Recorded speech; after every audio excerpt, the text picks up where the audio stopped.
ঘাস, ভুসি আর ফলমূলই তার প্রধান খাবার।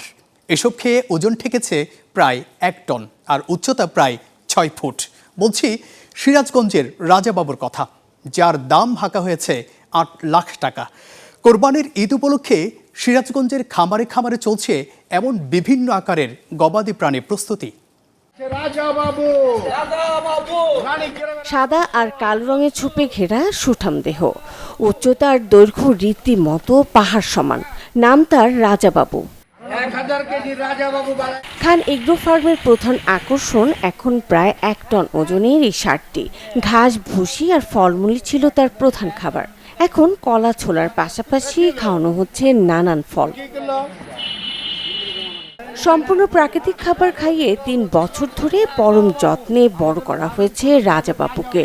মালিক দাম হাঁকাচ্ছেন 8 লাখ টাকা। 1000 কেজি ওজন রাজাবাবু, দেখেন সাদা কালো। হ্যাঁ, যার পছন্দ কার ভাগ্যে আছে। আমরা 3 বছর হলে পালতেছি কষ্ট করে।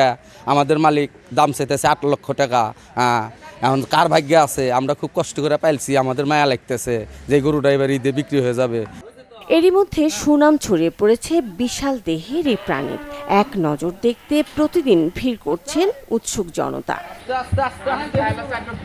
শুধু এ খামার নয়, ঈদ সামনে রেখে ব্যস্ত সময় পার করছেন জেলার অন্যান্য খামারিরাও। প্রস্তুত করছেন বিভিন্ন জাতের ষাঁড় গরু। গরুকে খেয়ার, বুসি, ছোলা, ডারবি, অ্যাঙ্কার, বুট এগুলো গরুকে আমরা খাওয়াই। আমরা কোনো ফিট খাওয়াই না, গুড়া, বুসি, খেয়ার এটুকুই আমরা খাওয়াই পাকিত। এবার কোরবানি ঈদে বিক্রি করার জন্য কিছু গরু প্রস্তুত করা হয়েছে। আমাদের মালিক যাতে বিক্রি করে কিছু টাকা লাভবান হতে পারে, এটাই আমাদের চাওয়া। এবারও দেখতে আসছি, যদি আমার পছন্দ হয় ইনশাল্লাহ এখান থেকেই নিব। কারণ হাটে অনেক ঝামেলা, অনেক ঝুঁকি, অনেক সমস্যা হয়। এই জন্য আমি এখানেই ভালো মনে করি।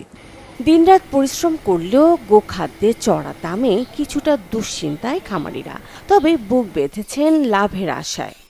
ইন্ডিয়া বর্ডার থেকে যদি গরু না আসে তাহলে আমরা গরুর উপযুক্ত দাম পাবো। ঢাকা চিটাগাঙের পাইকাররা এখান থেকে নিয়ে যা, আমাদের খুব একটা সার হাটে তোলা লাগে না।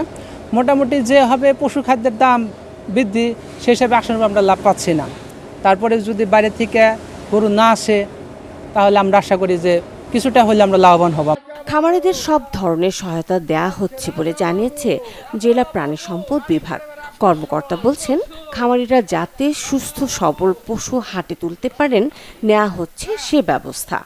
6,17,000 সামথিং গরু প্রস্তুত আছে আমাদের সেই জেলায়। গবাদি পশুর কোরবানির চাহিদা 2,93,000 তারপরে আর বাদ বাকি যে 3,23,24,000 এগুলো পুরো বাংলাদেশে বিভিন্ন জায়গাতে, ঢাকা সব বিভিন্ন জায়গায় যাবে। ভেটেরিনারি মেডিকেল টিম গঠন করা হয়েছে, প্রায় 39টা ভেটেরিনারি মেডিকেল টিম, 20টা 27টা স্থায়ী অস্থায়ী হাটে এরা মনিটরিং করবে এবং বড় হাটগুলোতে 2টা করে ভেটেরিনারি মেডিকেল টিম কাজ করবে, ছোট হাতে 1টা করে কাজ করবে।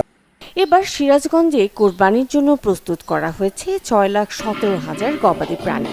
জেলার চাহিদা 2,93,000। স্থায়ী অস্থায়ী মিলিয়ে হাট বসবে 47টি। Desk report, channel 24।